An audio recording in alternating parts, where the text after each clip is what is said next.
path shall be darkened by the shadows of the neon Brainiacs.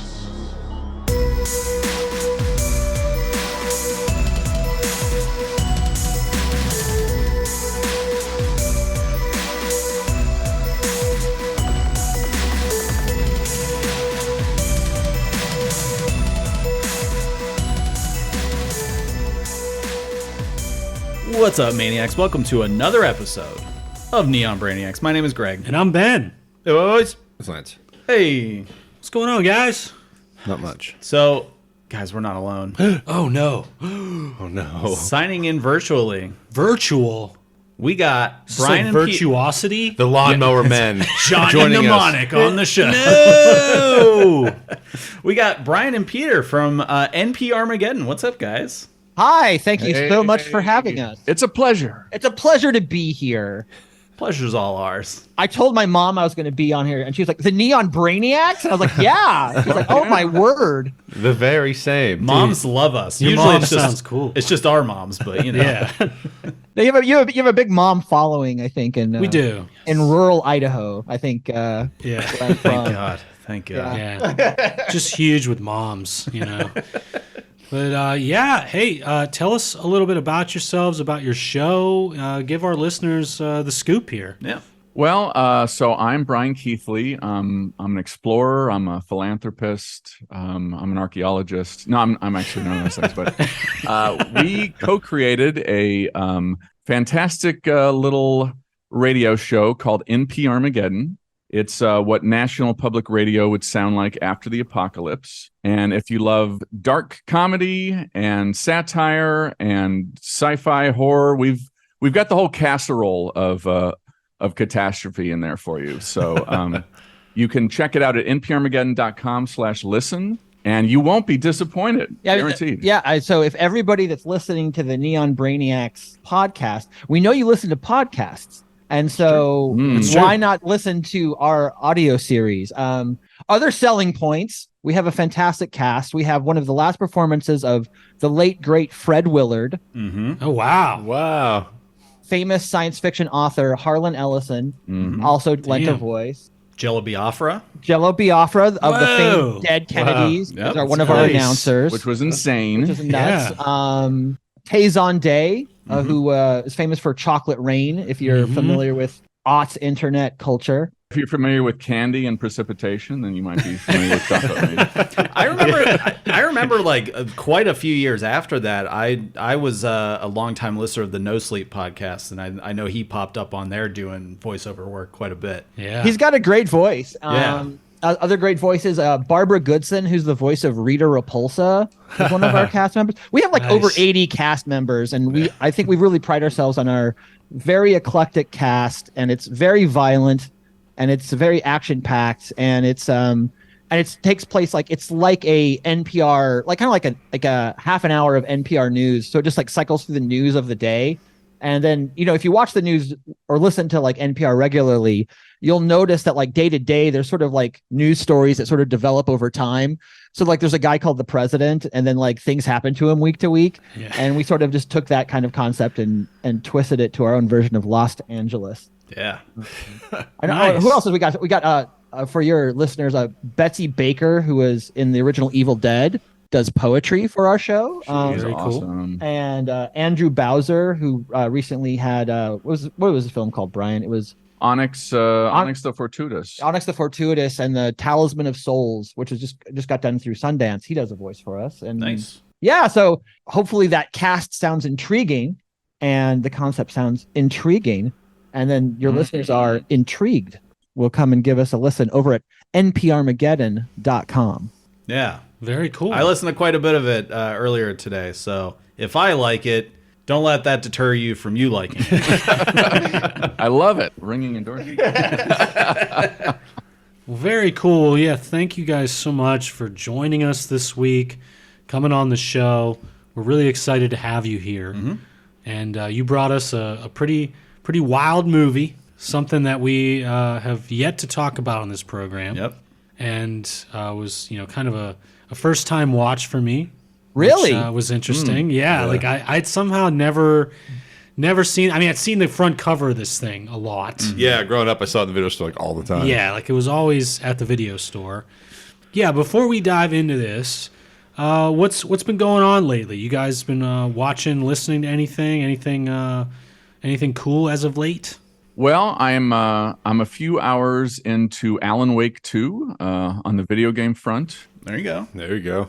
Lance likes those. Oh yeah, my day job is as a game designer, so I'm definitely hooked into that. And a friend of mine, Clay Murphy, actually was a principal writer for Remedy on Alan Wake 2. I'm super happy and excited for his success. Really?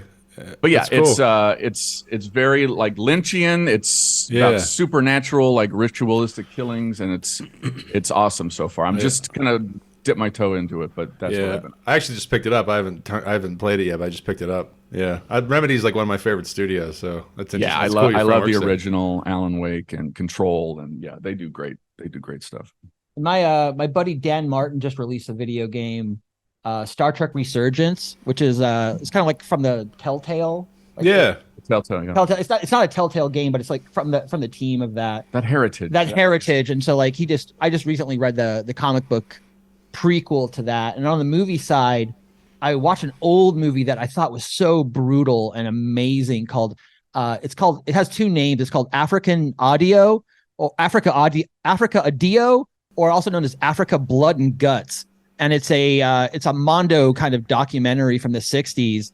And it's about the ending of European colonialism in Africa. And it's very very much an exploitation film. It was shot on like 2-perf 35 millimeter film. So it's just this gorgeous documentary. I think it's one of the few times that like a genocide was caught on film, when like a bunch of Africans genocided a ton of Arabs. God damn. And you can watch that through the magic of cinema with fantastic cinematography and beautiful score For kids. So, and if you want to see something, it's not for the faint of heart. Like this is, like even if you watch the trailer, like even the trailer has like elephant execution in it. It's kind of dark chocolate. I kind of like these kinds of films, but they are totally not for everybody. But it is a film, like it blew me away that this thing even exists. It feels like you're watching it on Tubi or YouTube. It feels kind of illegal. And I mean, there's an execution that gets captured, and the filmmakers almost went to prison because they kind of accidentally made a snuff film.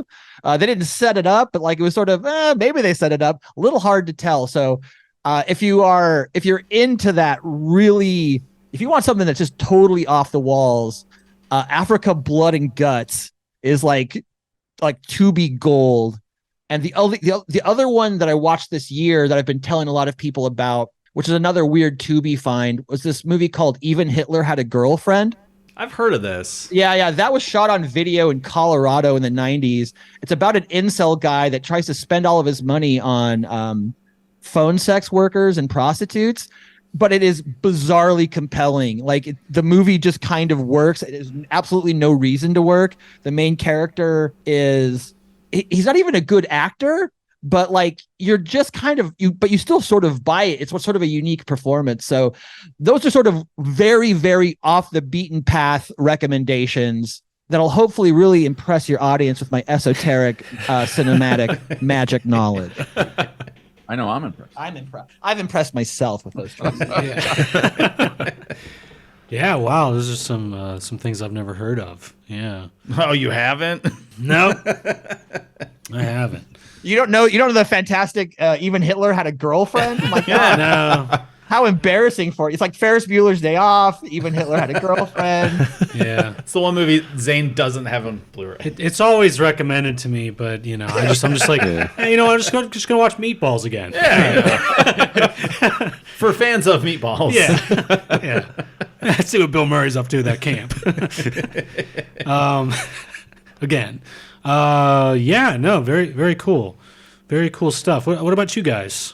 Hey, I know what our listeners want to hear about. More personal tragedy. Oh, no. Yeah, yesterday was the memorial service for my uncle who had passed away about a month ago. Yeah. And boy, that was a rough day. Yeah. Yeah, Sorry to hear that. Good stuff. He was 49, sang for a death metal band when he was kind of like in his early 20s, which was real sick. Yeah. That documentary I've been throwing around the idea of, he was going to be a big piece of that because his band played there. He lived very close to it. Yeah. So that sucked. So I haven't really had time to do much else. Well, salute to your uncle, man. He sounded like a rad guy. He's a very cool dude. Yeah. He's probably like the nicest person in my family. Yeah. That's a shame. All the mean ones, they're going to live forever. Yes. That's how it works. That's how that works. There's a lesson there. Yeah. Mm-hmm. What was the name of it? What was his name of his old death metal band? Do you know? They're called Leprosy. They're actually still around. The guitar player actually showed up yesterday. No I got to talk to him I've for a heard little of bit. Leprosy. That's very cool. Yeah, he. I think there's like maybe like a 4-song demo that ended up like on a release that I think he did vocals on. Okay. Yeah, it's Very kind of cool. sick. Yeah. Oh, your uncle was the vocalist? He was. Yeah. Oh, yeah, that's the one to be. Yeah. He would always he would walk around my grandparents' house wearing like Tomb of the Mutilated Cannibal Corpse shirts that like scared the piss out of me when I was like 9 years old. And now I'm like, I would buy and wear that shirt now. Yeah. Yeah. I wonder if you can listen to it on Amazon Music. Have you ever been like try to like stump Amazon Music with like on the what's the Alexa? I've never used like any of those or Amazon Music or anything like that, but I also don't know if I'd want to actually say some of their song titles out loud because they're pretty gross. Yeah. Yeah. Then you get put into a database, and it's just Yeah. Not again. Yeah. Sick of databases. But once you're already in them, you can sort of get your freedom back, right? Yeah. You're like, you know, Like, just put one more on there. Who cares? you can only intern me like once, right? Yeah. Yeah. Just maybe don't say, when you got your earbuds in it, like TJ Maxx. You know? Oh, see, yeah, I tried that. I can't go there anymore. Yeah. I can't go to Home Goods either. That I'm sucks banned because from you were both. such a Maxinista. Yeah. You love TJ Maxx. Deep down, dude. I'm still a Maxinista. I'm just Yeah. not legally allowed to go Just there. can't go in there. No, well, Marshall's got the same shit. So that's true. all right.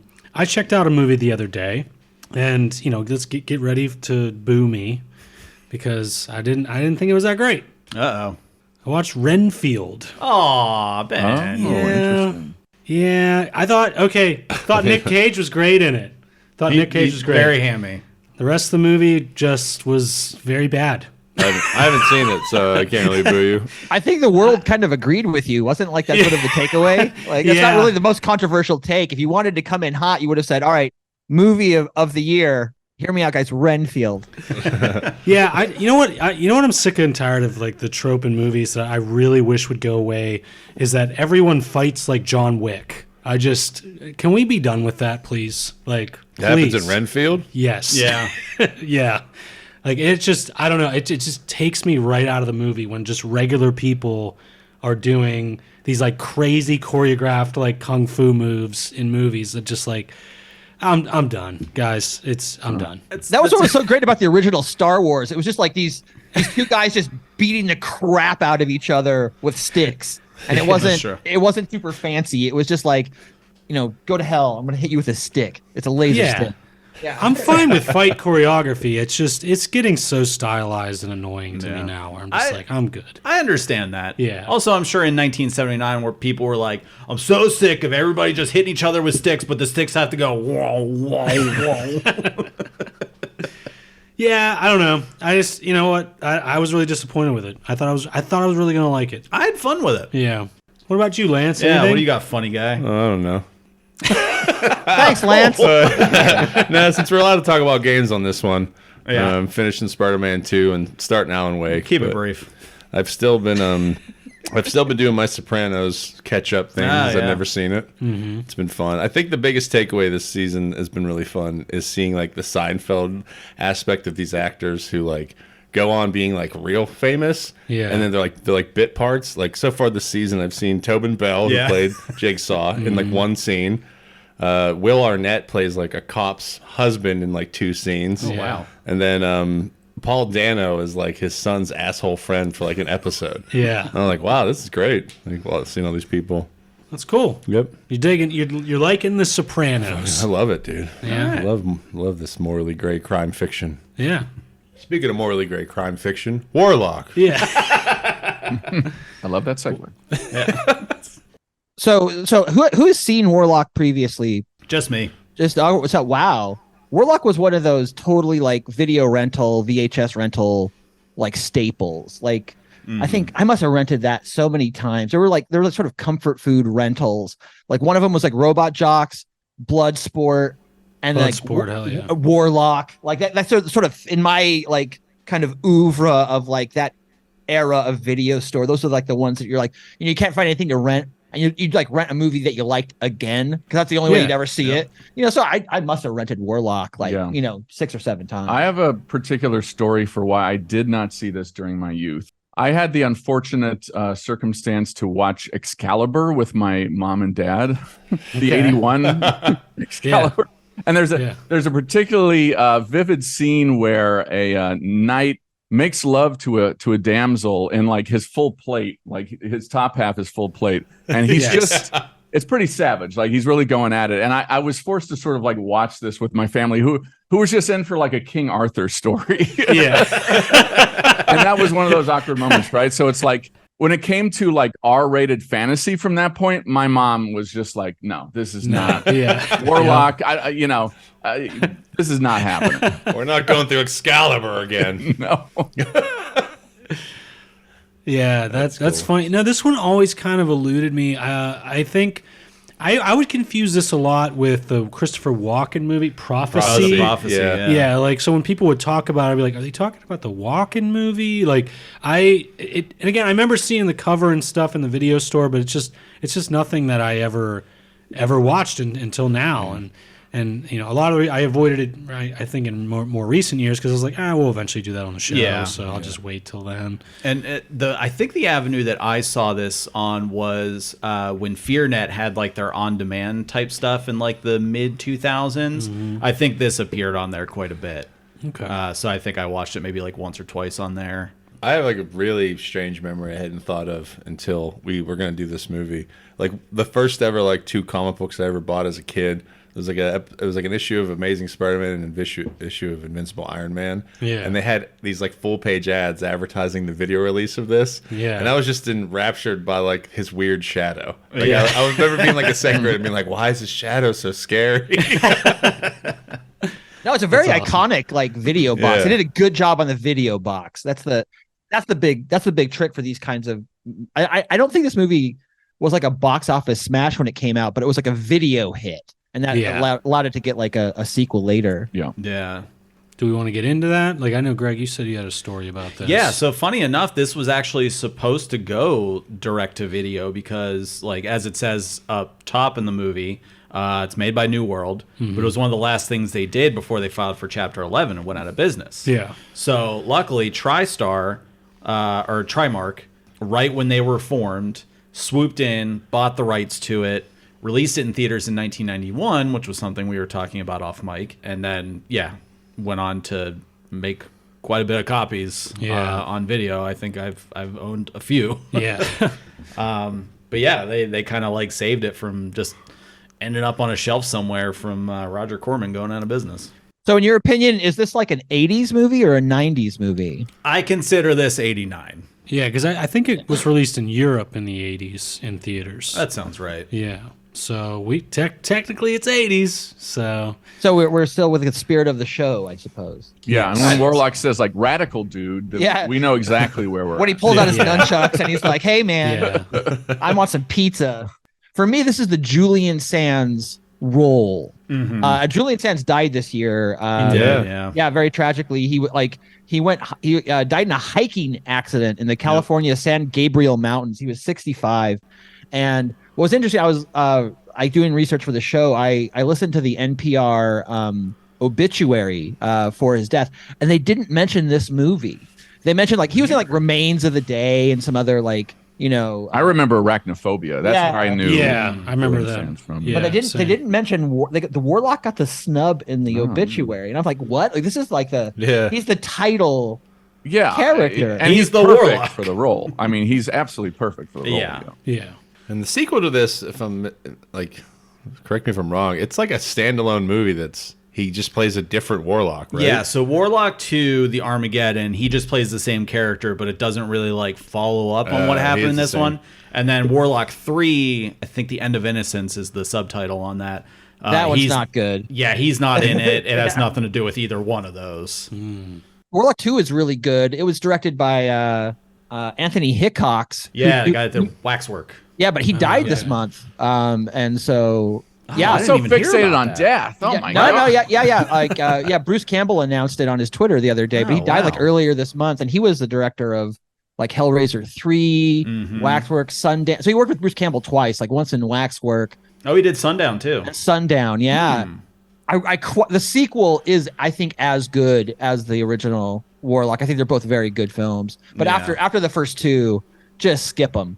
Yeah. The thing I know about Warlock 2 Armageddon is it's got that great Aerosmith song. That's I don't want to true. miss a thing. Yeah. Yeah. Which That was like it's fun. just it's really good. Yeah, Yeah. it just makes me tear up. Yeah. And then skip Warlock 3, the end of Warlock. I think Yeah. and the title was really telling there. yeah. Oh, Robert John Burke plays the Warlock in Warlock 3. Yeah. But he's got the RoboCop suit on. You can't tell it's him. Yeah. It's cool. Well, before we dive into this, Greg, we got a Patreon. That we do. Patreon.com/NeonBrainiacs. Do it. Yeah, for the price of 2 copies of Warlock on VHS from Half Price Books. Put them down. You could help us out, and we help you out by giving you cool stuff. Yeah. We do bonus episodes. This month we did 20 questions about horror movies. Yeah. That was fun. It was real fun. Yeah, we didn't just record that 5 minutes ago. Nope. Exclusive merchandise, which is shirts on kind of shirts. Yeah. Shirts on kind of shirt. Yeah. Yeah. Shirts on kinda shirts? shirt. Yeah. Yeah. Shirts on kind of shirt. We got Discord, which funny enough, what recently got the Photoshop treatment was the funeral home I spent all day at yesterday has a therapy dog. And that therapy dog looked exactly like Quincy from Fatal Attraction. Yeah, Quincy, the New The York New dog. York dog. Hey, someone photoshopped a Strokes CD in there, which I loved. I didn't even have to zoom in to know Yeah. that it was the Strokes. So that could be you. Yeah. Also, we also do live streams that We do. now go well. Yeah, So, yeah, help us out. We'll help you out. Patreon.com/NeonBrainiacs. do it. Today. So, like we said, we're talking Warlock from 1989 because it was released in Europe in 1989. Yeah. So it's 80s. And before we really dive into this, Greg, What? I have to ask you every week: do you have a Greg Gore checklist? Got a small one, but it's still there. Okay. All right. Don't say it. Don't say it. All That's right. what she said. Ah, damn it. So for Warlock, we have a tongue severing, a demonification. Damn. I counted it. You counted it. An off-screen skinning. And a saltwater induced explosion. Ah, okay. Ouch! Ooh. Owie! Yeah, a couple unique ones there. Yeah, very unique. What do you say we start pooping and farting, guys? Absolutely. You guys ready to poop and fart? Is that lingo? I'm not familiar. Yeah, Is I that lingo? Is that lingo? Is that slang for something? Is that Pittsburgh slang? Does that Yeah. mean something in Pittsburgh? It means we're getting ready to go. Here. Let's keep moving. Let's get moving. Let's get it on. It's not so much regional dialect as like the region is just the 3 people at this table. Yeah. It's hyper local. In California, we call it pinching a loaf. Yeah. We Pinching can do and that. loafing. Yeah, we can start pinching and loafing. You ready to start pinching and loafing? Yeah. You ready? Yes. Good. All right. So, 2 more factoids before we kick in here. Oh, I thought we were gonna poop and fart. Factoids are pooping and farting. All Let's right. not kid All right. ourselves here. Factoid. I hate this. A few people that you may have heard of were considered for roles in this film. Okay. Whether it was the titular Warlock or the other guy. Yeah. Ian McKellen For the Warlock. for one of them. Oh, for the girl. Yeah. I don't know if this was pre-knighthood, but yeah, he's in there. Peter Green. I assume that's not Fleetwood Mac's Peter Green because I think he was dead by then. Who else we got? John Cleese. John Cleese for Cassandra with a K. What a bull! Against type casting. That's very bold. Yeah. That'd have been pretty cool. Sam Elliott, which could have worked. Yeah. Yeah. That actually could have worked. Yeah. Yeah. Jeremy Kemp, Lance Henriksen, show Nice. favorite. He would have Nice. been good. Don't touch his Warlock. He's gonna be a deader. Touch his Warlock. William Hurt. Ouch. James Maxwell. James Caan, which I don't think would have worked. I'm the Warlock over here. Come on. James Caan is the Warlock. That would have been kind of. Hey, I'm trying to fight some fucking pages. Yeah. You're not a real elf. I mean Warlock. Willem Dafoe. Okay, that would I could have seen that. Richard White, Brian Cox, Rupert Everett. A lot of people were up Yeah. for this. Wow. Stephen Fry. Well, I don't know if that would have necessarily worked. And Patrick Stewart. I could see that. Okay. Yeah. And these were all for Warlock or for maybe either one of them? These are all for Cassandra with a K.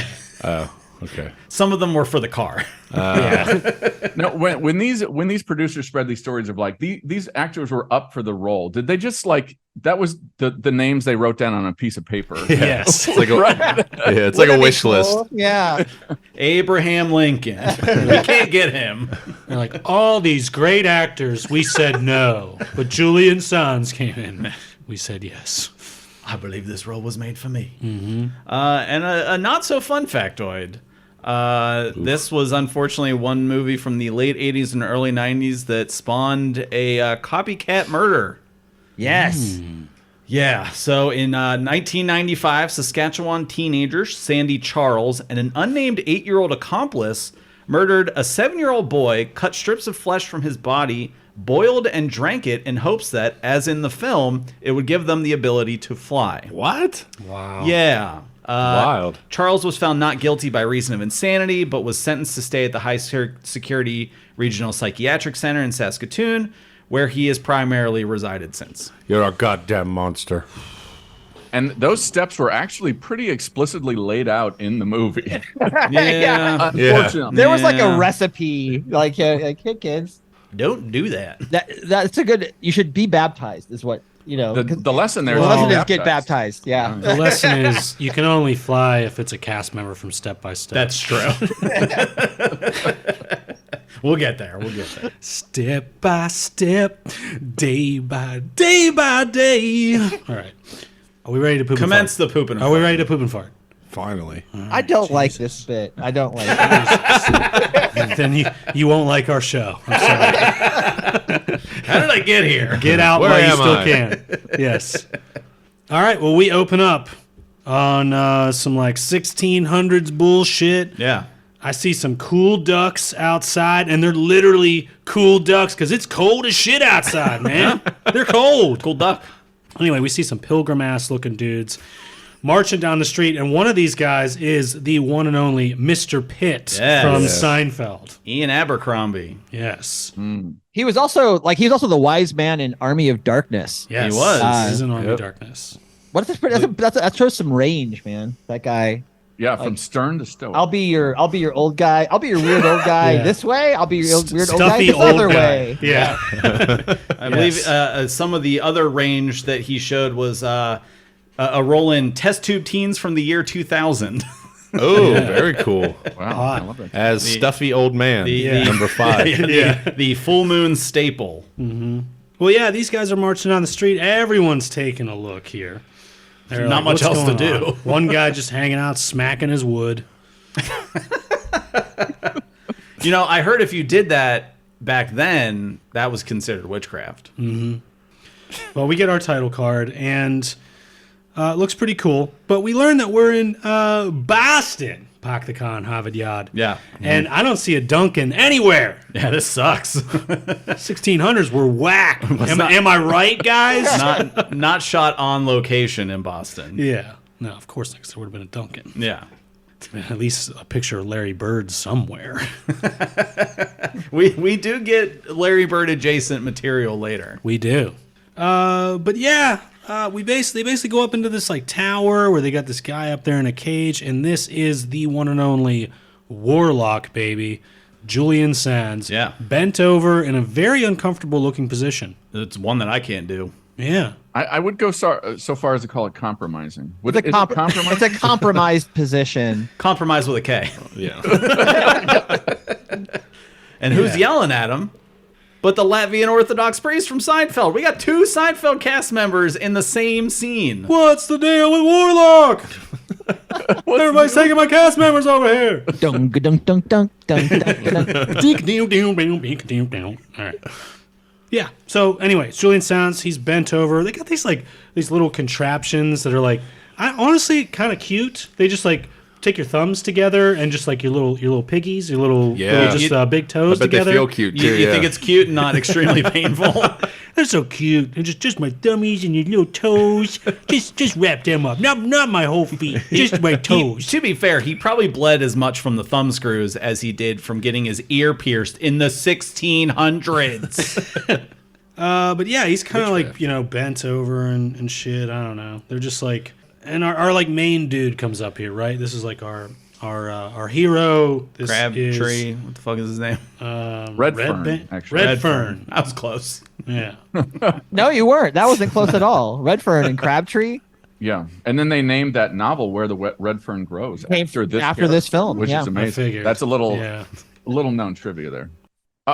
For one thing, I think we should call attention to all the like old timey language that is used by both time traveling men, like going forward, and in this couple scenes, like the forsooths and the forsworn and the lo and beholds. A lot of not. Yeah. Yeah, Tither. I dig it. Like, it doesn't feel authentic, but it gives you enough like little seasoning to make it fun. Yeah. Well, I really like when films like kind of like the old Hammer films would do this all the time. They basically start with a short film.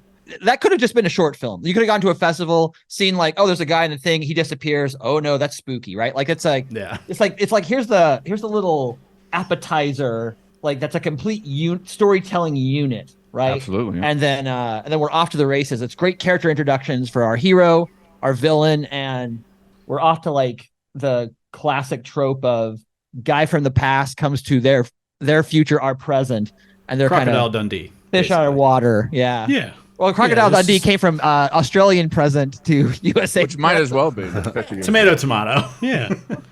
But no, that's right. Yeah, Julian Sands disappears. He's about to be put to death, and yeah, they're like, no, oh man. I really dug like gone. the sky effects, like those old school special effects that were done in like water tanks and stuff. I think that stuff looks cool. Like it definitely has like a kind of the effects are a little like, I guess like Ghostbustery, right? Like there's they come from sort of special effects animation. I love that effect. The comping when they put a person against it is not so hot sometimes, but like yeah, but it's fun. It's got its own little charm to it. But yes, we are whisked away to present day 1989 California. And we hear the radio going. There's been a lot of wind stirring up. Some may say the devil's wind. Oh. Which is what my wife calls my farts. Saw it coming.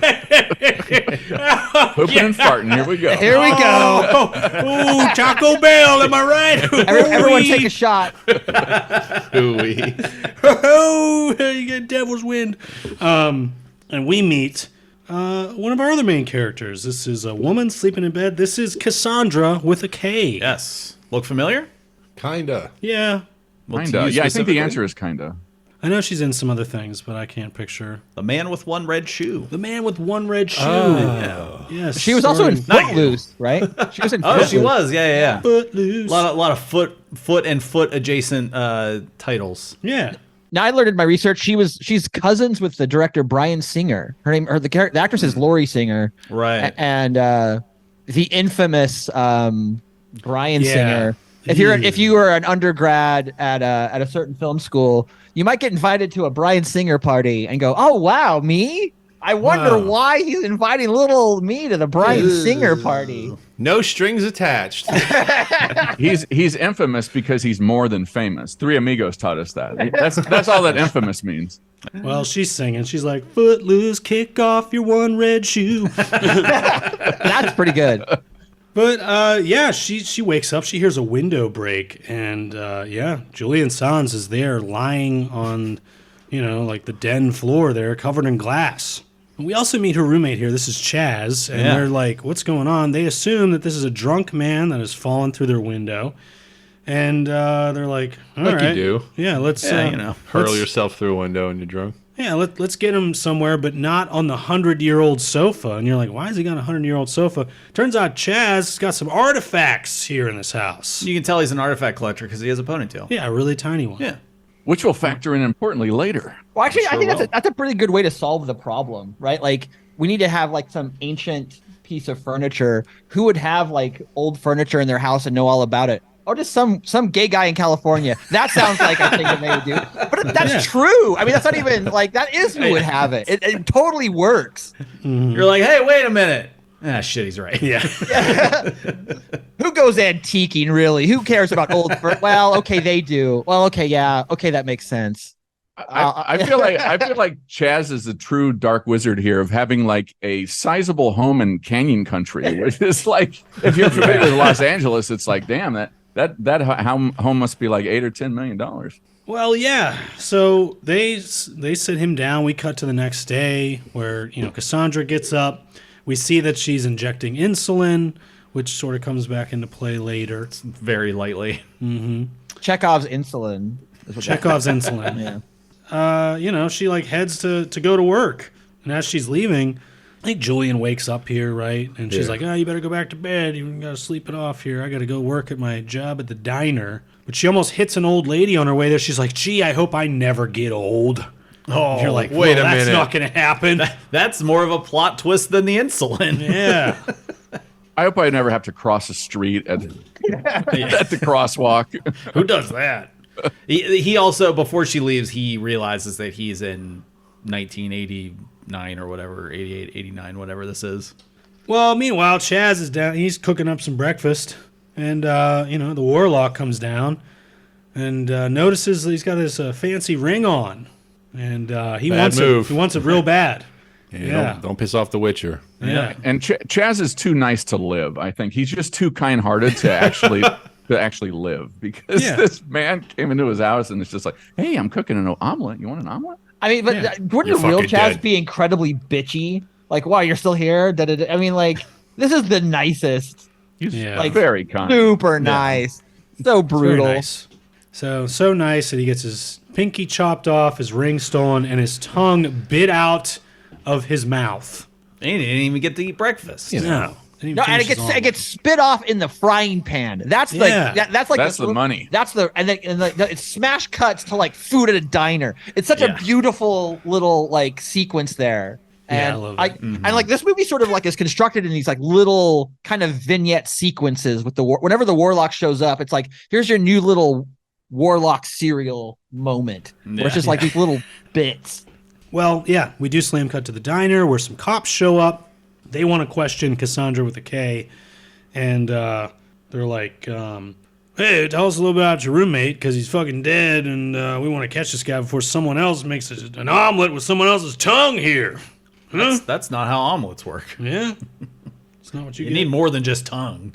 Yeah. It's not Dummy. Never need more than just tongue. It's not You have moons cow over tongue. Miami. You need at least eggs. We just saw the first thing you go in. You don't know what the Warlock did after that. He probably goes, oh look, there's a whole. I'll put some green onions in there, and I gotta see the director's cut. yeah, just like here's how to make a tongue omelet. Full cooking montage. He's doing a Julia Child impression. It's very nice. She's like, I don't know what's going on. I'm scared. I need insulin. Goodbye. I need insulin. Get out. No, of but my like face. the weird, there's a little weird like little time capsule about like I guess like the history of like how they treat homosexuality in film, and it's he's gay but he's not queer. Yeah, I've noticed that. Yeah, and I thought, oh, that's really. I wonder if that was like just from the screenplay, or was that the opinion where like gay people were just gay people and then queer people were like pedophiles? Was like the implication of it. And Yeah, she says that he's gay, not queer. he's gay, not queer. He doesn't Yeah. he doesn't do He doesn't like diddle kids or whatever. diddle kids in the Yeah. bathroom. Yeah, yeah. And I thought like, oh, that's an interesting defense, like to split the baby. But also because I remember when I was a kid, the word queer, that was the slur, right? Yeah, and, right. And It now used to be like, much more derogatory. yeah, and just to call, and now it's almost to call something gay is a little bit more of a slur. And if you said, oh, that's a kind of a gay movie, that could be misinterpreted as like a negative. But if you said, oh, that's a queer film, that's like, oh, ooh. Ooh la la. Yeah. Enchanté, ooh la la. Yeah, it's really like flip flops. It's interesting. Yeah. I did notice that. Language is really weird. It's like it just sort of encapsulates like this where the language was at that moment in time. Oh, the 80s. Right. So then we cut to another scene. I'm like, oh shit, Mary Warrenov's in this. Because it's New World. She was contractually obligated to be in all of their movies. And the Warlock goes to see her and wants her to, he's like, I need you to channel me a spirit. And she's like, I only do group sessions, so you're going to have to come back on Wednesday. Bring your friends. Yeah, bring your friends, whatever. So he says that he wants her to channel somebody named Zamiel. And she's like, all right. And she kind of whoops it up a little bit and pretends like, this is probably what she normally does. Yeah. Much to her chagrin, a real demon possesses her for a minute. Yeah. And gives her some really obnoxious fake teeth. Turns her into Ronnie James Dio, kind of. Yeah. A little bit. This was a good role for her. I love her in Rock and Roll High School. Oh yeah. She plays the principal there, but like she usually plays kind of like these hard ass characters that are like a kind of masculine characters. She's a handsome woman. I feel like she can beat me up. She was like very like feminine in this one, and like got to be like kind of like coquettish. So that was kind of a fun way to see her, and it's great because like he knows that she's lying, she knows that he's lying, but she doesn't know that he's real and the real thing is real. So like it has all these levels of irony that are just really and I thought like the crystal exploding, I mean like it's like that's the kind of effect you wouldn't see like that would have been done digitally or something. It's just like it just feels creepier when you have like these like just practical, like it probably was built out of wax or something, right? And the crystal wasn't phallic at all. I mean, at least it wasn't phallic. Yeah, thank God. And then, but like she kind of does this coquettish thing, and then she's totally committed to the bit when she does the demon bit, because like her body. I mean, they do a voice on her, but like she's just is so. That's just like, and it's like another little short film vignette. Like it's like all the Warlock scenes are kind of built like pornography, but instead of like, and then they had sex, it's like, and then the Warlock kills you. That's a good way to look at it. It's pretty hot. Yeah. No, because like it's always like the Warlock comes, he flirts with you, and then he'll put his mouth on your face, and you're like, oh, this is going, oh no. Like, yeah. Now Hey, wait a minute. It is interesting. Yeah. Like, but no, he does. She's possessed. She says some stuff to him like about, that you need to get these pages together, build my Bible back, and then you can be basically what, Satan or something like that? The Grand Grimoire. Yeah. But he gets to be the guy. Yeah. Right? Yeah. He's like, what's in it for me? And the Grand Grimoire sort of has like a kind of a Necronomicon feel. Mm-hmm. Yeah. Yeah. But yeah, he's got to find these pages. He plucks out her eyes, and he uses them as, like you said, a GPS device to guide him to where the pages are. Mm-hmm. We cut over to Cassandra with a K. She's back at home. She's gathering her clothes, trying to, get the hell out of Dodge.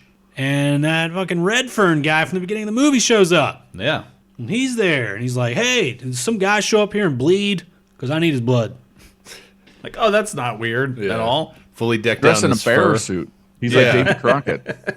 And he like smacks her around too. He's like straight out of a romance novel. He's like, come here. I'm going to smack you, and then you're going to have this weird kind of interesting relationship that starts in violence. So yeah, he's like, hey, I need you to empty your vacuum because I need to find a little bit of blood on a shard of glass for my cool little compass thing. It's for a project. Yeah. And she's like, yeah, here you go. And she calls the cops and is like, I think you need to get over here. I do like, again, this like fish out of water stuff where he's like, show me where your well is. She's like, I don't have a well. It's like a wheel? Yeah. It's like, well, because he's got a really thick, like, almost like Scottish accent.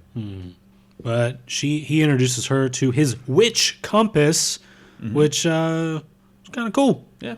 It is cool. Yeah, well, the movie's not that predictable. Like it's not like you got this whole thing set up, and I mean it becomes like a bit of a road film, and that maybe that's predictable, but like all the scenes make sense. It's like a linear cause and effect as you go through, but like there are all these little like the little pieces of like witchcraft ephemera and stuff is just super fun. I like all the specificity of that stuff. Now, and it feels like it was certainly pulled from the real historical bullshit of witch finding and witchcraft. The writer of this film was a David Toohey, who like he wrote like Riddick and Pitch Fugitive. Black. Critters. Critters 2, I think. He's very prolific. Yeah, it was very prolific. Yeah. And like I think this is a super solid screenplay.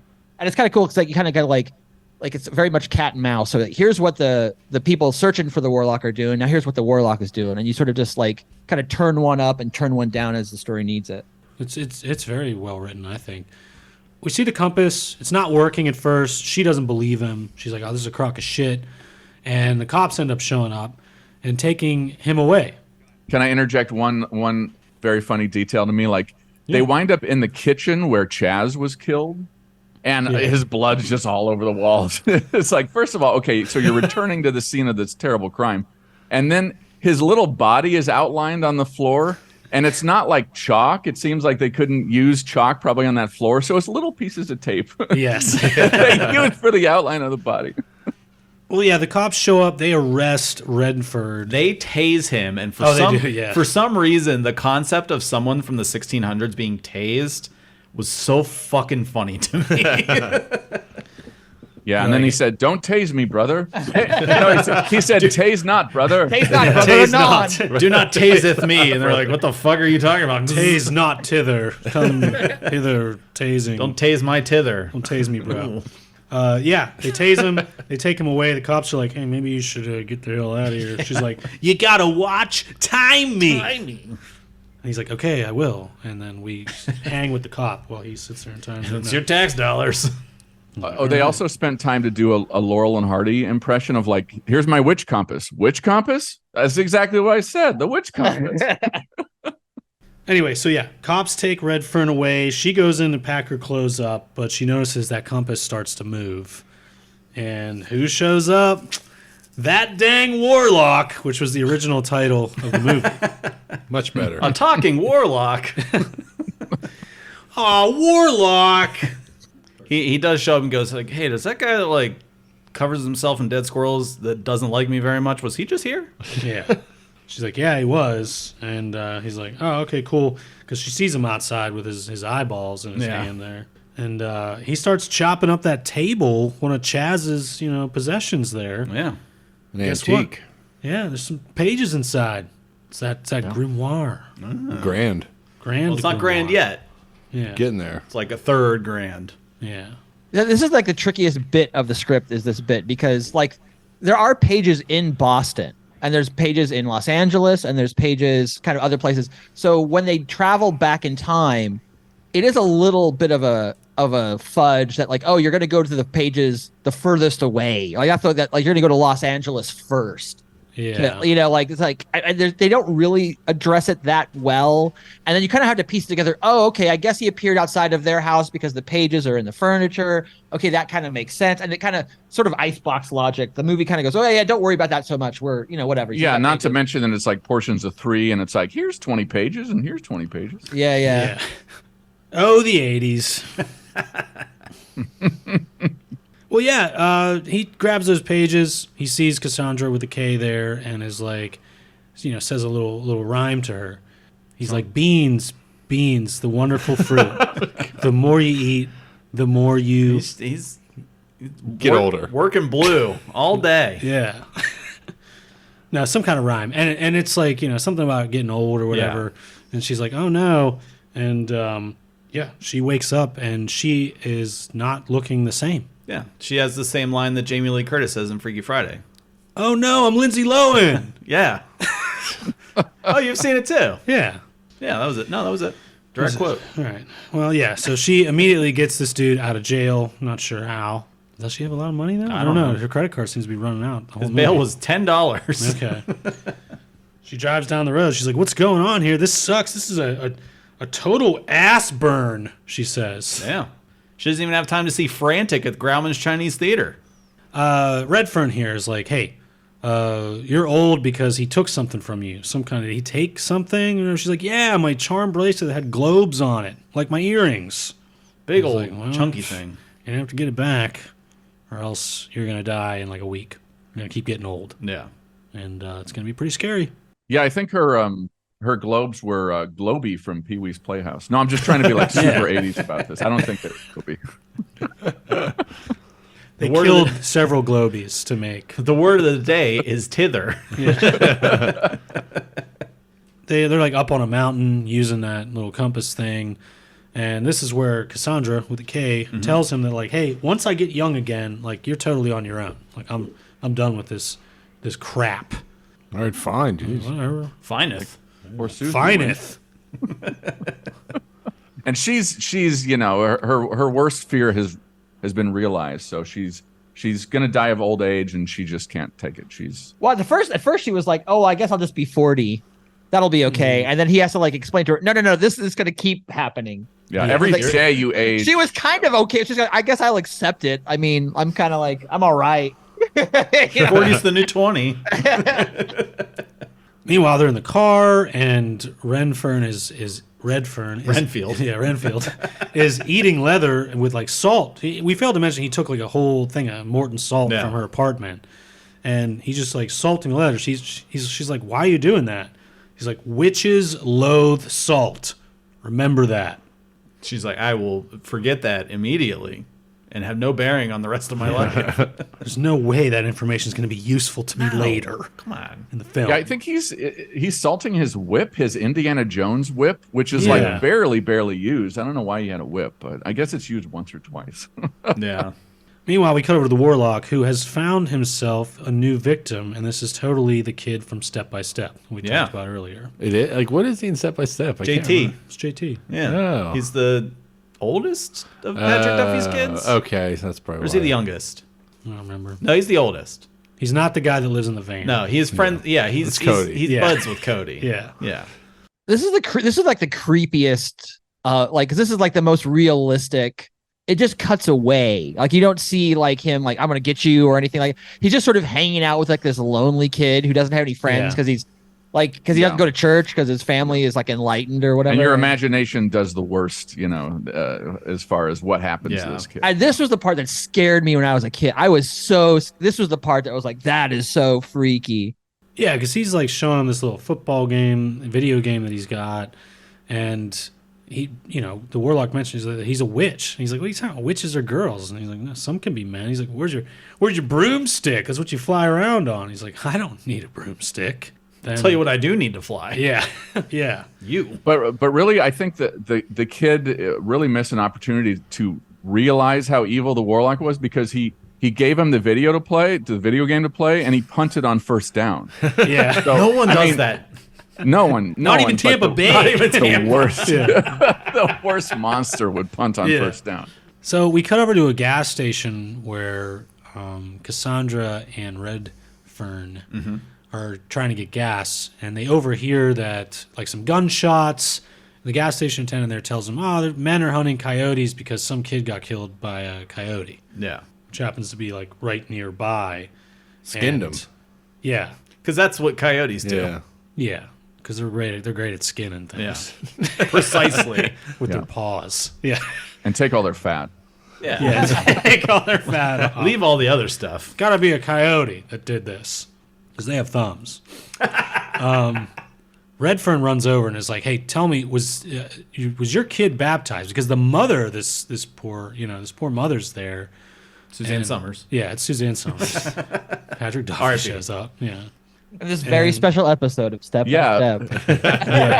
JT gets skinned alive. And Suzanne Summers also recently died, so we're just Yeah. listing a bunch wow. of people. who- Yeah, this whole thing, hitting them all. it's a pallor of death here on Warlock Day.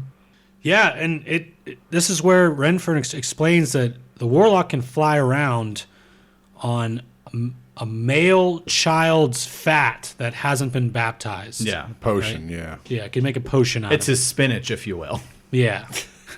I needs me fat. He's my unbaptized I fat. need unbaptized fat to fly. And he drinks a good hearty pint of that shit. It's a Like, lot. we see that. Oh, it's so cool. Like, he's like cooking it, and it's Yeah. like It's like a he just makes it work. little Western campfire, and he takes. What was in the can before the unbaptized fat, though? Beans. It wasn't a standard can. It was a fat little wide can. Yeah, it was a strange can. It's beans, the wonderful It was just fruit. stewed tomatoes. The more you eat, the more you. That's what. we know. Just in case you forgot. All right.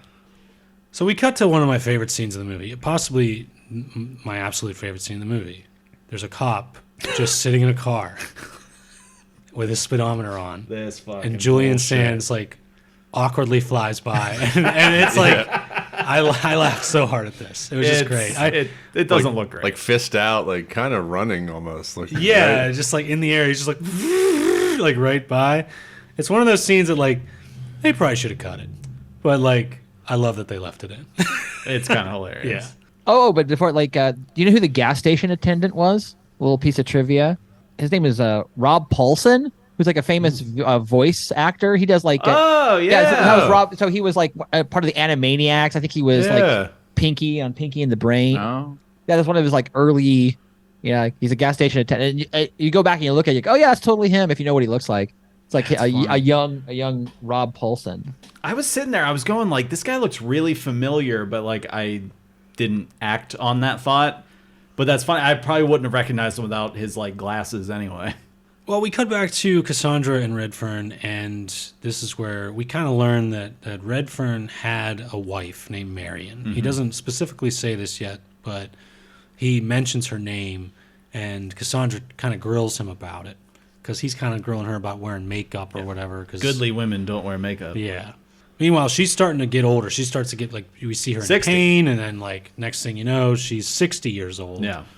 We cut over from there to this, like, barn family that we just kind of meet out of nowhere.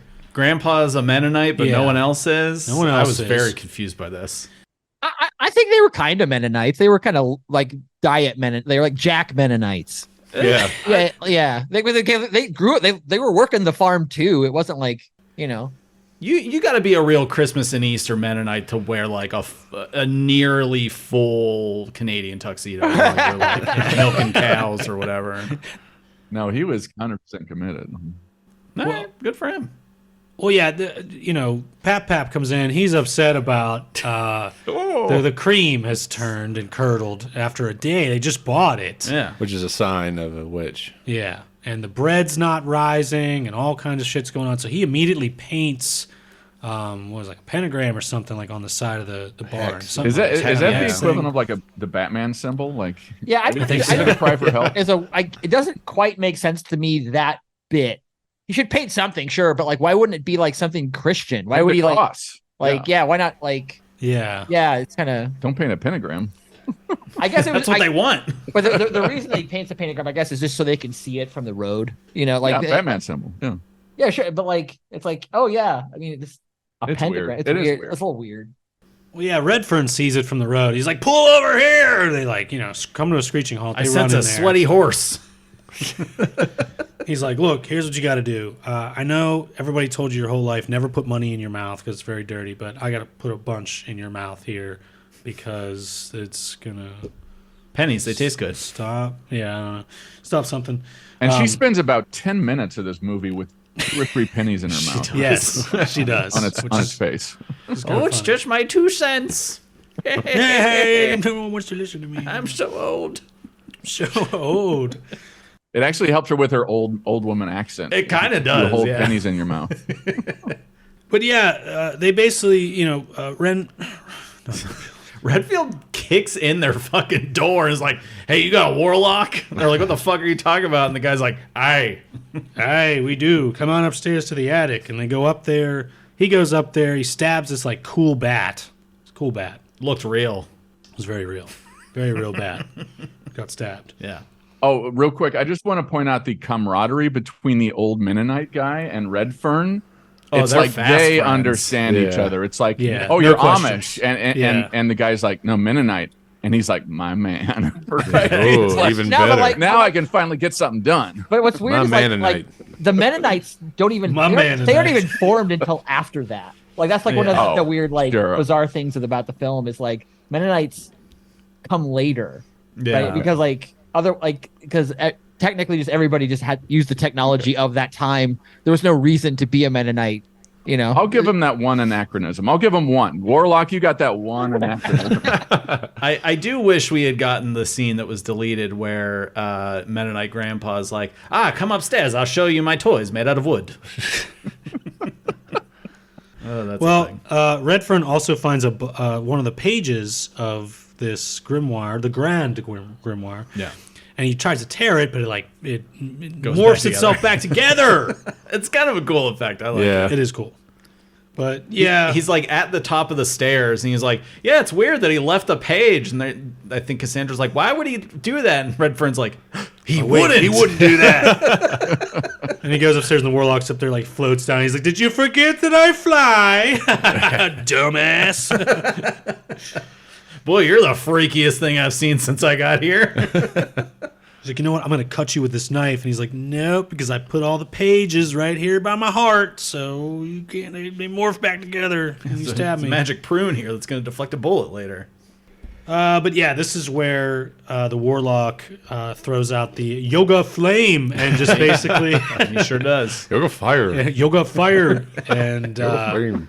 kind of fucks up Renfield here. He Just embrace it. he flies out onto the roof and almost falls over. These are good stunts. These roof stunts. Yeah. I like Yeah, them. it is good. The Warlock takes a weather vane from the top of the barn there and almost stabs Redfern in the nuts. Almost omens him. Whoa!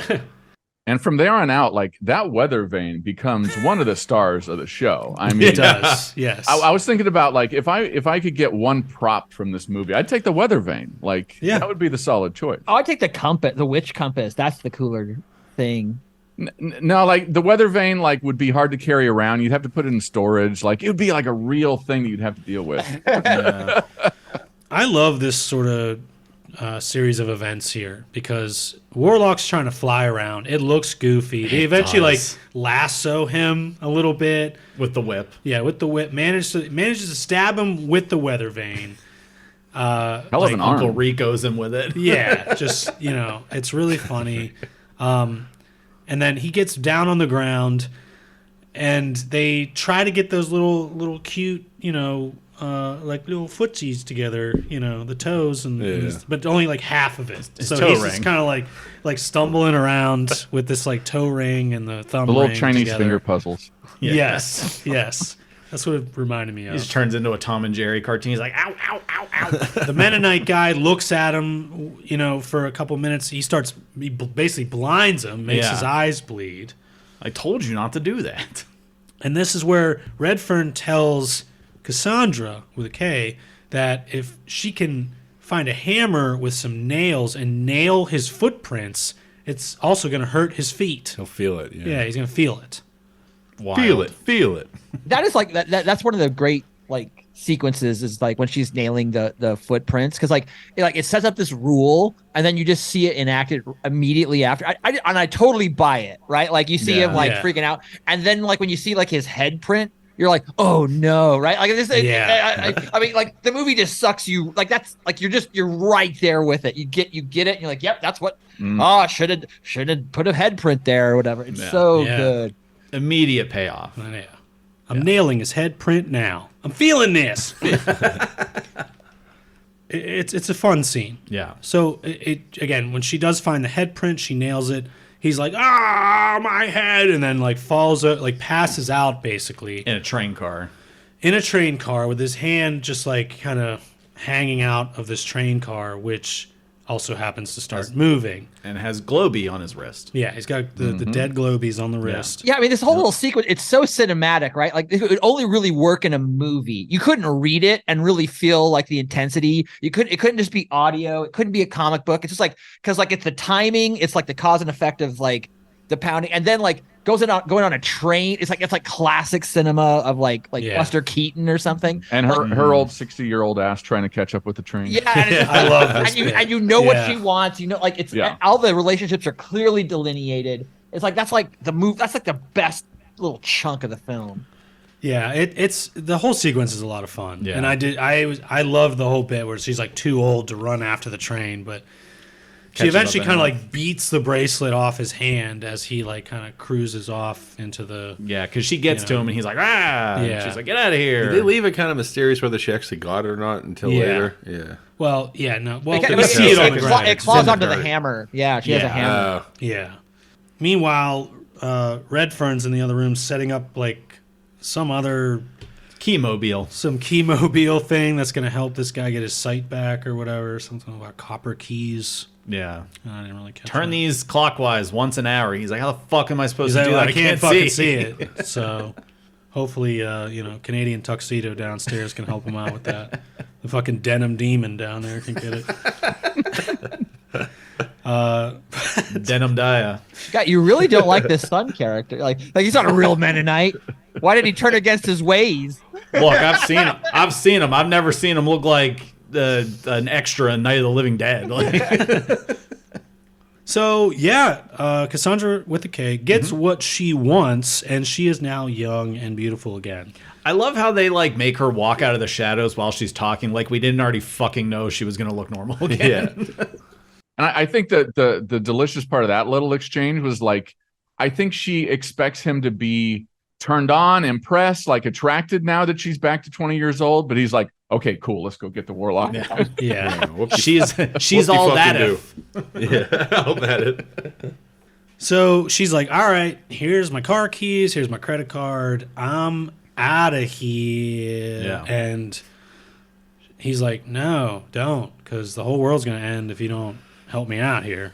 She's like, oh, fine. Dang He's it. like, I can't steer this horseless carriage. It would not be very goodly of you to leave right now.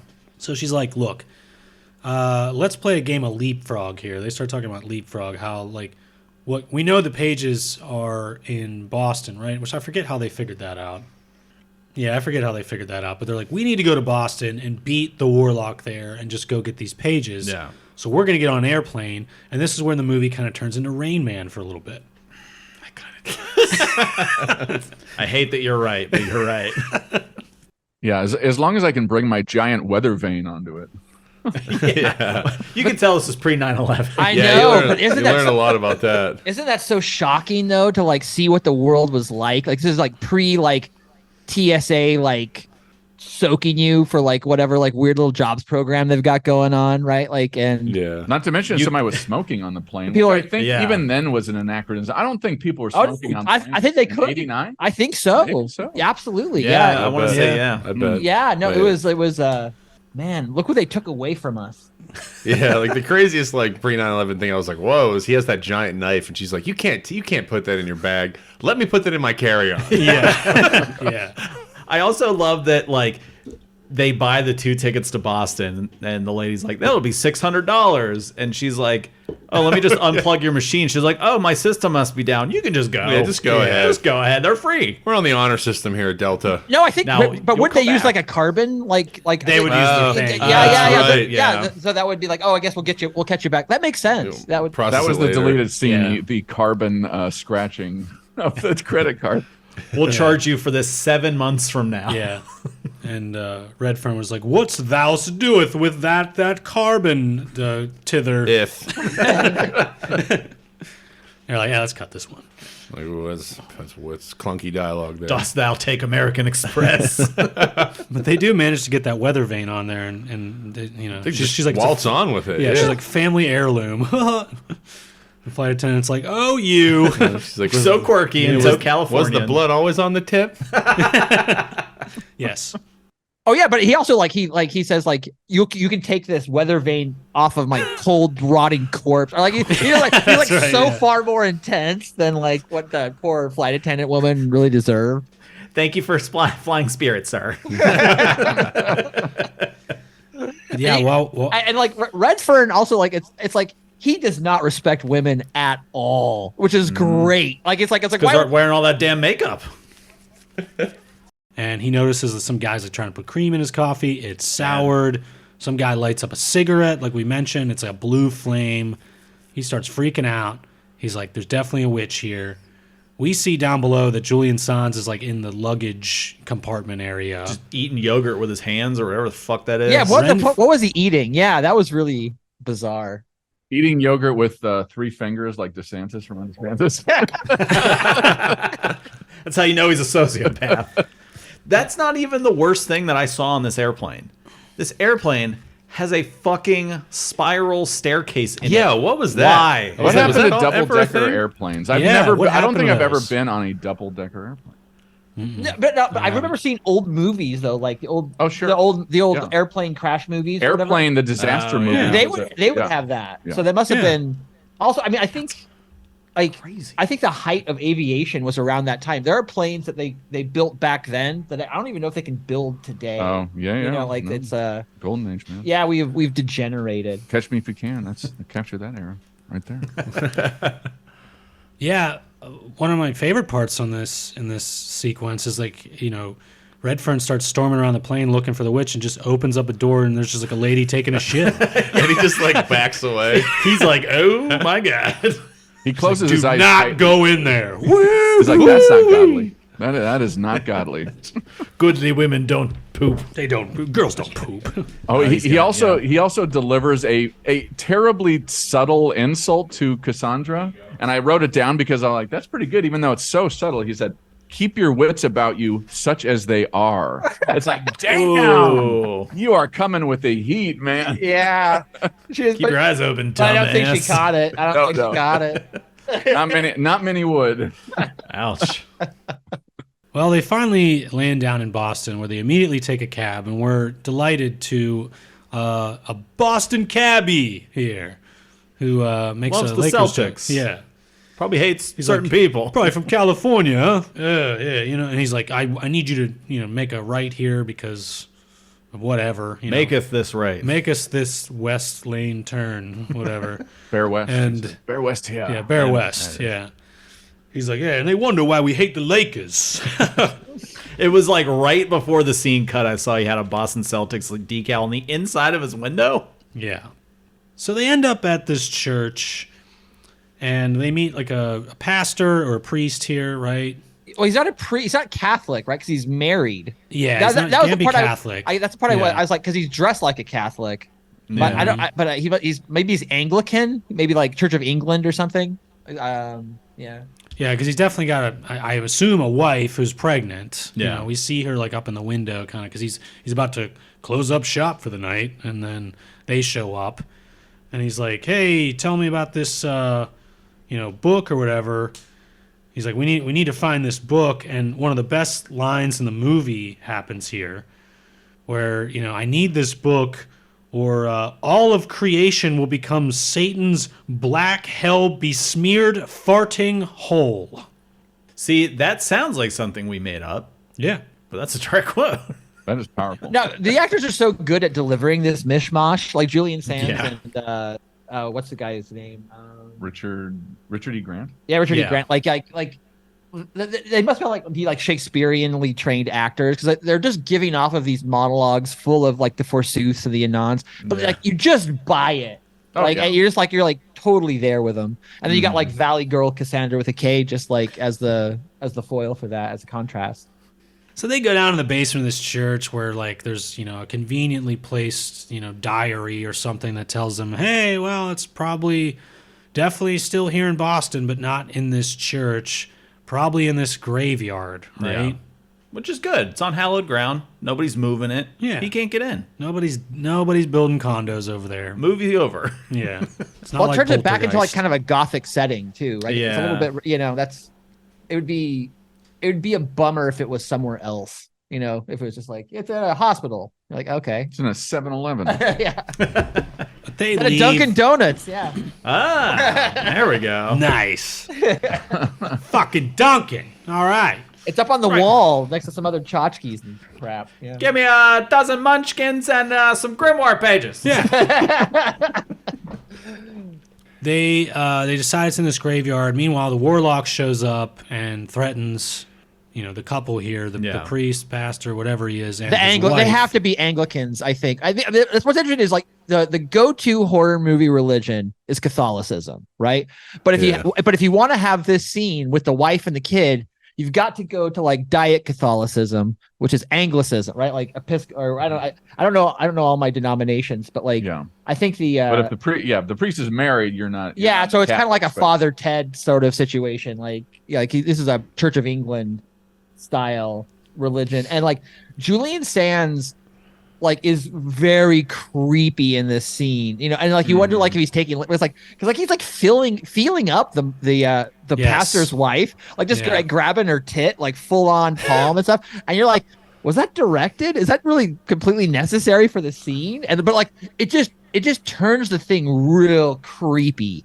It's like you're just like, well, he's very intimidating.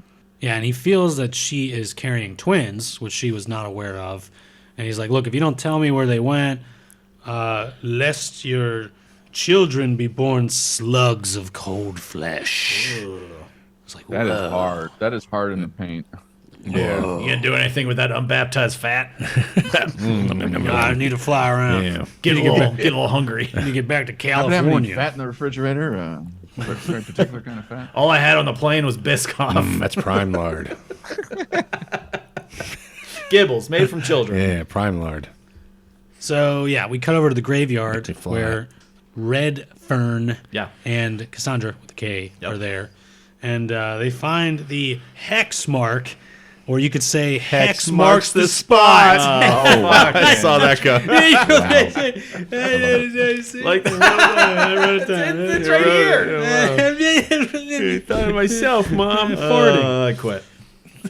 And it turns out that spot is his grave. Whoa! It's basically how to cook humans gang from Treehouse of Horror. Whoa! Hey. And he is utterly freaked out by that, and I think he's probably made of sterner stuff than being freaked out, like because he knows he's from the past and he would die eventually. Like I don't. But that doesn't it mean they won if he went back in the past and has the pages? Doesn't that? That was my thought. It was like, oh, so I get to go home at some point. Yeah. I don't know. It's like, sir, you do realize this is 300 years in the future. So yeah, they sort of figure out, and we've kind of alluded to this earlier, that they're building condos or something on this graveyard, so they're moving. They're moving the headstones, but not the graves. Yeah. Move the bodies. It's basically poltergeist or whatever. But something about like the pages aren't on hallowed ground right now, so the Warlock can show up. Yeah. Or something. Well, yeah, because we still got like 35 minutes. Yeah. Yeah. Oh, I like the bit where like she's like pulling the fingers off the pages. It's like a good Sorry, little ew, comedic- yuck. Yeah, but like so like it just fits her character. It's a good moment. Yeah, because they open the casket up, and he's clutching literally the pages with his bony hands. He's like, should I look? She's like, No. probably not. Then he looks anyway, and she's like, you idiot. And then the shocking revelation of there's been a condo development. Yes. Yeah, that's what it says in these pages. It's a contract. So the Warlock shows up. He throws another yoga flame. He's floating around and stuff. He basically captures. He's floating around. Captures Cassandra with a K and starts stabbing her feet. Like, yeah, because that's revenge for what she did to him. Yeah. I thought this was funny, huh? Real funny now, huh? Just any time I've ever gotten a splinter in my foot, I was just directly thrown back into those feelings while I was watching that. Horrible. So yeah, there's a little bit of a showdown here between Red Fern and The Warlock, where he's like, "You come take the pages. I dare you. Come get them. Think you can get them? You think you can? Think you can do it? Let's do it. Come on." He's like, yeah. No magic though. No magic. He's like, "Oh, what? Oh, come on. What? Magic, stop. Wait, what?" So I don't know. They fight. Yeah. Pretty cool fight. It's not bad. Better than Renfield. Oh, come on, man. Should have called it Red Fern. Right? And he like pushes his face on the ground. It kind of burns because it's sacred. There's like I don't know. They didn't really like draw a line on the ground to tell us. They figure out where the actual sacred ground is. There's a point where Red Fern's like, "Why hitting yourself? Why hitting yourself?" Yeah. Well, they figure out pretty cool because like it's like the Warlock's blood will smoke on the hallowed ground, but they have that on the weather vane. So like the weather vane tells you what's hallowed ground and what's not, which I thought was a pretty clever way to solve that problem. Yeah, that's pretty cool. The Warlock throws Cassandra into the river there, where she's like, "Oh yeah, I got that insulin." Or I guess, I don't know, maybe it's the ocean where they're at. I don't understand where she gets the salt water. Okay, she's like, "Oh yeah, I have diabetes." Remember when I mentioned that 2 acts ago? Yeah, she gets her insulin coming out. The pages start coming together. They looks like he's shuffling a deck like in the sky. It looks dumb. It's kind of dumb. Oh, I think it looks so cool. You don't like the look of that? I didn't love it. It was a little like it wasn't matched to the lighting of the actual scene for me.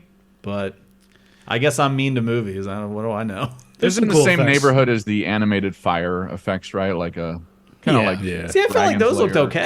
Yeah. fire or something. Yeah. Well, yeah. It's about to reveal the name of God before that can happen, though. Cassandra comes up and shoots him up with some salt water. She's like, Right in the try neck. salt water, fuck brain. Guaranteed to jack you up. Right in the side of the neck too. It's Yeah. immediately just like disgusting and gross. Yeah, Yeah. and these effects are cool. Like he Yeah. starts like blowing It's a up. great It's a great death. death. It's It a is great great death death. scene. Yeah. I love it. Flies into the sky like on fire, like Burning Man effect. Yeah, and then like falls to the ground as like this burnt up skeleton. He's a very Red Fern juicy comes over and corpse. crushes it. Yeah. Yeah, the skull is like still reacting with the eyes moving, and he Yeah. steps on it. I like Steps that. on it. Is my ponytail okay? And this is where we have our little like, are they gonna kiss or what? Like he kind of Will kisses they, her. won't they? If we had met at another time, blah blah blah. Kisses her on the eyelids. It I looks wouldn't like. disappear in a tornado. Then he vanishes into a little like tornado. It looks like Tasmanian devil kind of thing. Yeah, the Yeah. tornado suck. I'm with Yeah. you with the tornado. It's like Those were actually his last words to her. Yeah. That's what appeared on the grave. And in the closed caption. Some I love you. Some like message appears on his grave, right, about how he'll never forget her until Oh, time yeah. ends or some shit. He's like, I'm gonna remember you, but you probably shouldn't wear that much makeup. I'll never yeah, I'll never I forget hope you, you Carly. got your horror ways. yeah. Just cool it on the makeup, please. I'll remember you, but just chill, please. Blah, blah. And he vanishes. Yeah, blah, blah, blah, blah. And then she's like, oh man, this fucking book. Damn it, what am I gonna do? This movie needs an epilogue. Yeah, bitch hates salt, so Well, so I'm just gonna drive it to the salt flats and bury it. And that's that, guys. That is fucking Warlock. Woo! Well, without further ado, let's rate this thing. So we always let the guests go first on Neon Brainiacs. So guys, tell us, what do you like about the movie? What don't you like? And give it a rating from 1 to 10. Well, you know what I like about this movie quite a bit. Like, this is what you'd call like a fun movie. It's not a comedy. It's not trying to be funny, but the characters are kind of fun. You don't see a whole lot of those. I think Critters ends up being funny, right? Like Critters is one step beyond just the fun movie. Well, like this could have been like Indiana Jones. Like it's like a similar, like, Indiana Jones is really fun, but it's not funny, right? It's not, Indiana Jones is not a comedy, but there's great bits in it. Where like, and like Ghostbusters is funny, right? But like it's really more fun than it's not. Ghostbusters is not really a comedy film. It just has funny characters in it. They're not doing like bits and stuff. And I just really like these fantasy stories. Like this is such a small sliver of a genre, but like I don't know. I just have so much nostalgia for this film, and I don't know, man. Like I give this like a 9. Like. Nice. For what this kind of movie is, right? To compare it to its peers, which it wouldn't have a whole lot of peers, right? Like at this budget level, and it's such a creative film, and it's not predictable. Like I think the most predictable thing is probably like the insulin and salt water and how that's going to like that plant and that payoff. That might be the weakest of like you can kind of see like the threadbareness of the screenplay at that point, but every other little like. Like A goes to B goes to C. Like I didn't know they were gonna go hang out with a Mennonite, or there'd be like some like, like pregnant woman that like this guy was gonna creep on, or like any of that stuff. And I would also just say like it was like a pretty like for like 1989, like the gay character was like a fully realized nice normal guy who was like also completely gay. Like he was. It's not like he wasn't stereotypically gay, but he's like an archetypically gay, right? Like the antiquer guy that like helps out the waitress, like get lands on her feet. It's a nice guy, and it's like and you can see in a lesser movie that would have been a big swishy, like flamboyant, like stereotype, and I think the movie does a really good job of not falling into stereotype. I don't have the same sense of nostalgia that Peter has, having sort of encountered Warlock a little later in my life. I'm going to go 7 out of 10. I enjoy the specificity of all the witchcraft type of stuff. And I love Julian Sands. Like, he's perfect as the Warlock. I love his sort of like sensual, I'm going to fuck you with my eyes while I, take you apart kind of like. There's an eroticism to the deaths, right? Which is interesting. I just think they could have done a little more with like the fish out of water stuff. I know a lot of reviewers at the time compared this to Terminator as far as like two people from the future, come back to the present. Now this one is 2 people from the past coming to the present. And I just think like there could have been more done with Warlock and with Redfern as far as those little moments of like, these guys are 300 years away from their time, and there's some of that culture shock. I think they could have pushed that further and maybe gone into the fun or funnier that we were talking about a little bit. But it's a really good time, and it's an unusual film. Like it's hard to compare this film to a lot of others. It's not like a slasher, it's not like XYZ. It's kind of its own thing, so it's worth a look. Yeah, I like this one. It was a first time watch for me. I'd never seen it, and somehow this is, kind of escaped me all these years, and I just never really had a chance to watch it. I had a lot of fun watching it for the show. It's right up my alley. Yeah, it's like you were saying, it's not like a comedy per se, but there were things that made me chuckle. Gave me like vibes of like Golden Child or whatever, like something like that, where it's just like, yeah, Eddie Murphy's funny, but he's mostly just like reacting to like the crazy shit that's happening around him, which is kind of like what Cassandra's character was like in this movie. Yeah. It's just a fun little story. It doesn't really overstay its welcome. I liked all the little like mythology and like all the things that they were doing, and the effects, were like hokey in parts, but I think that's like kind of the charm. And it got like kind of cruel in spots, which I didn't expect. Yeah. With the kid just drinking his fat and shit, and then like the poor Chaz, just like making an omelet, and it's really fucked up. Yeah, it was cool. Julian Sands was great in the role. So was the other guy, Redfern. Everyone was pretty good in this. Nothing bothered me.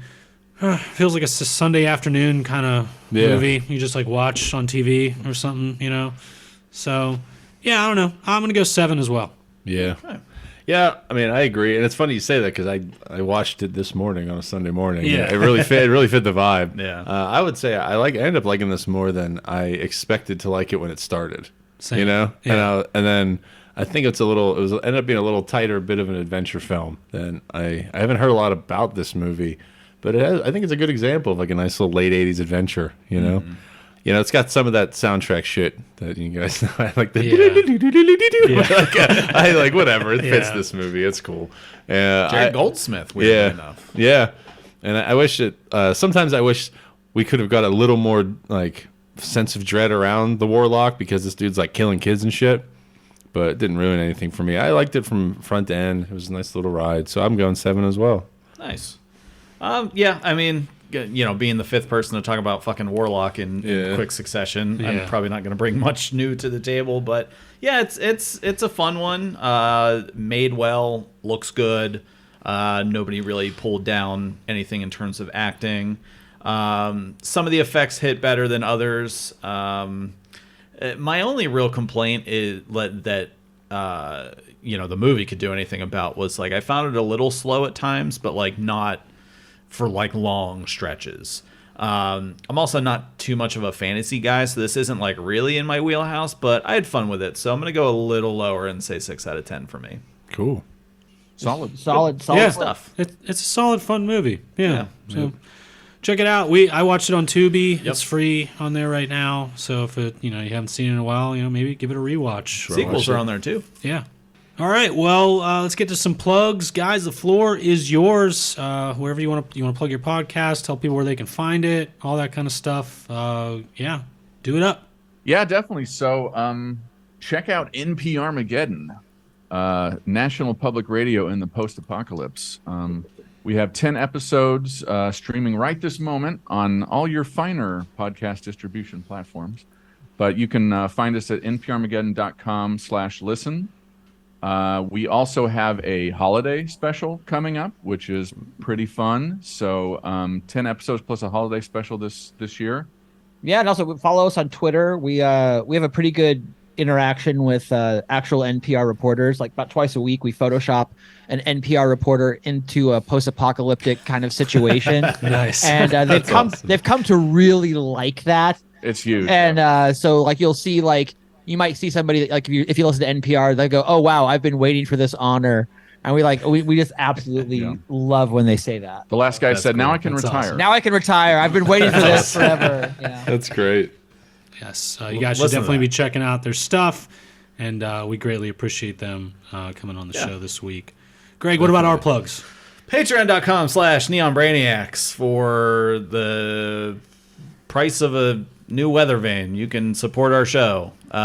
We give you bonus episodes. This month is 20 Questions Horror Edition. We got Discord. We got live streams. We got exclusive merchandise. We got it all at patreon.com/NeonBrainiacs. If you want to support the show for free, rate, review, subscribe, tell a friend, travel 300 years into the future, get tased, and tell people about the show. Yes. If you want to get in touch with us directly, you can do so via email, neonbrainiacs@gmail.com. You can also find us on Instagram, Twitter, and Facebook, all at NeonBrainiacs.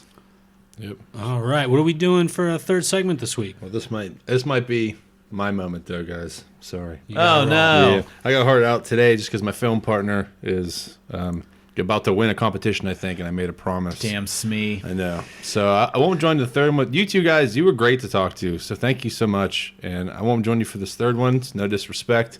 It's actually out of respect for my film partner. I got to bail. But I love talking to you guys. So Oh, well, thank you. Thanks It for was having us. so much fun. Yeah, it's a ton of fun. so you guys have fun with this brain bucket. We will. And think of your boy, We will. Lance. We will think of you, Lance. So we're going back to the bucket. The bucket. Brain bucket. All right. So what is the bucket, you ask? The brain bucket is a little bucket. A literal bucket now. A bigger bucket filled with questions from you, the listener. So yeah, if you are a Patreon member, anytime you can go into our little brain bucket channel in the Discord and ask us a question, and we might pull it out of the bucket here at random and answer it live on air. If you're not a patron, that's fine too. You just got to wait till we ask out, on social media, Twitter, Facebook, Instagram, that kind of stuff. And you can also ask a question. So keep an eye on our socials for stuff like that. But yeah, you guys are also welcome to answer these questions. Yes. We're going to pull a couple questions here at random, and we're going to answer them live on air. All right. I'm All right. going in. First question of the night. Former guest, current patron, Jamie Bishel of Neo Trash Video, Hey, Jamie, how's it going? asks, what is the most unusual piece of movie memorabilia you own? I can tell you what I used to own. I don't have it anymore. I had the soundtrack to John Carpenter's Eyes of Laura Mars on 8-track for Oh, that's no cool. reason. Yeah, No reason. that's pretty cool. Yeah. What about you guys? You guys have any movie memorabilia? I do. I have Albert Pune did this film called Nemesis, which is a science fiction film. And I worked with the guy who was an assistant editor on Nemesis.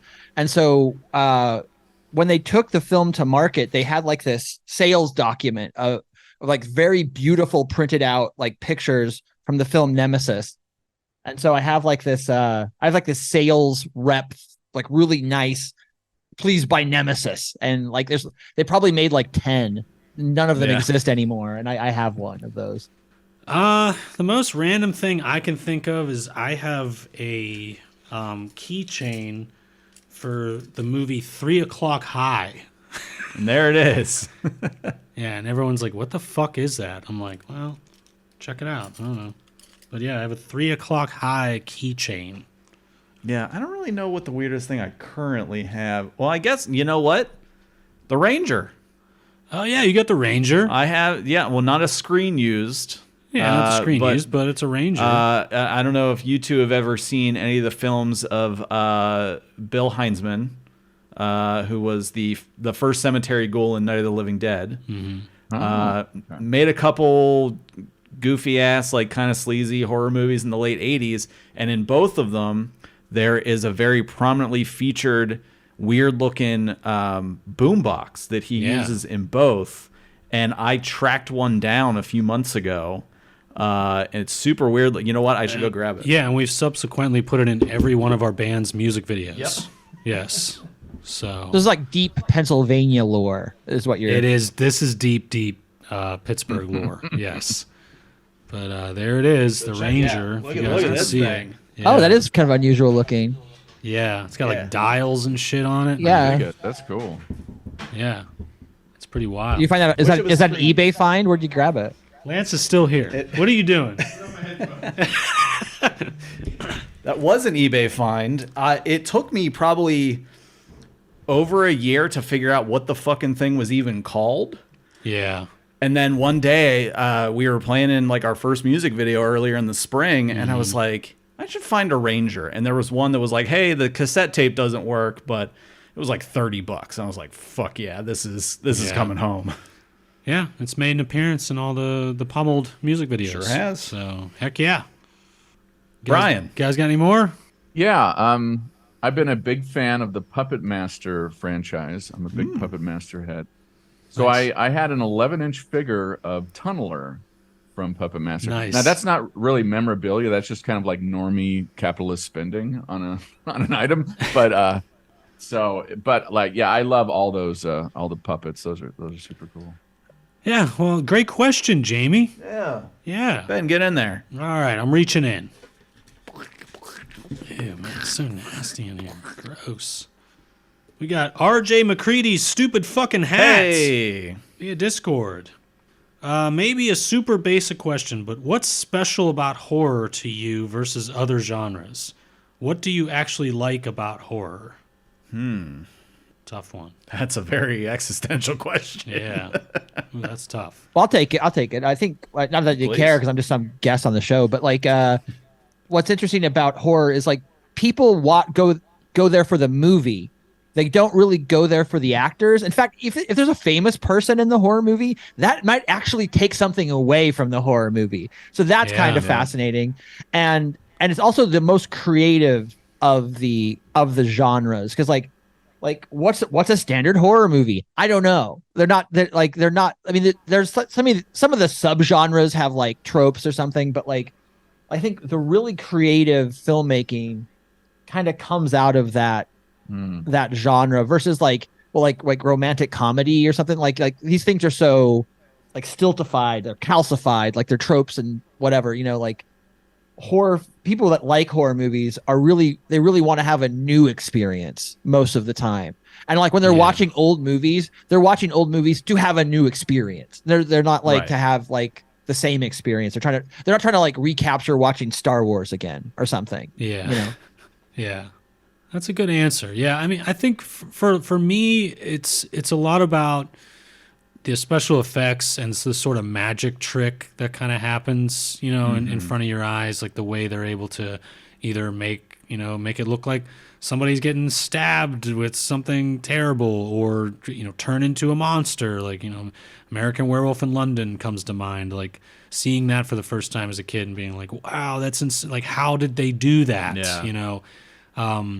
I like the sort of magic trick of it, even just like tricking you into like, thinking maybe nothing's going to happen. And then boom, oh, we got a jump scare, stuff like that. It's like watching it's like being in a fun house or something, but it's, projected on a screen. Yeah, So, I would definitely piggyback on that because that was definitely what I was thinking of, is like just that elevated level of artistry that like, nobody on the crew of like While You Were Sleeping was like, oh, let me fill this watermelon full of cranberry sauce and Alpo and it'll look like somebody's fucking head exploding. I just think it has like an extra level to its craft that a lot of other genres don't, which I find immensely fascinating. If I was more of like an artistic person outside of just like music, like that's something that like in another life I could see myself being very, very tethered to as far as a profession. Yeah.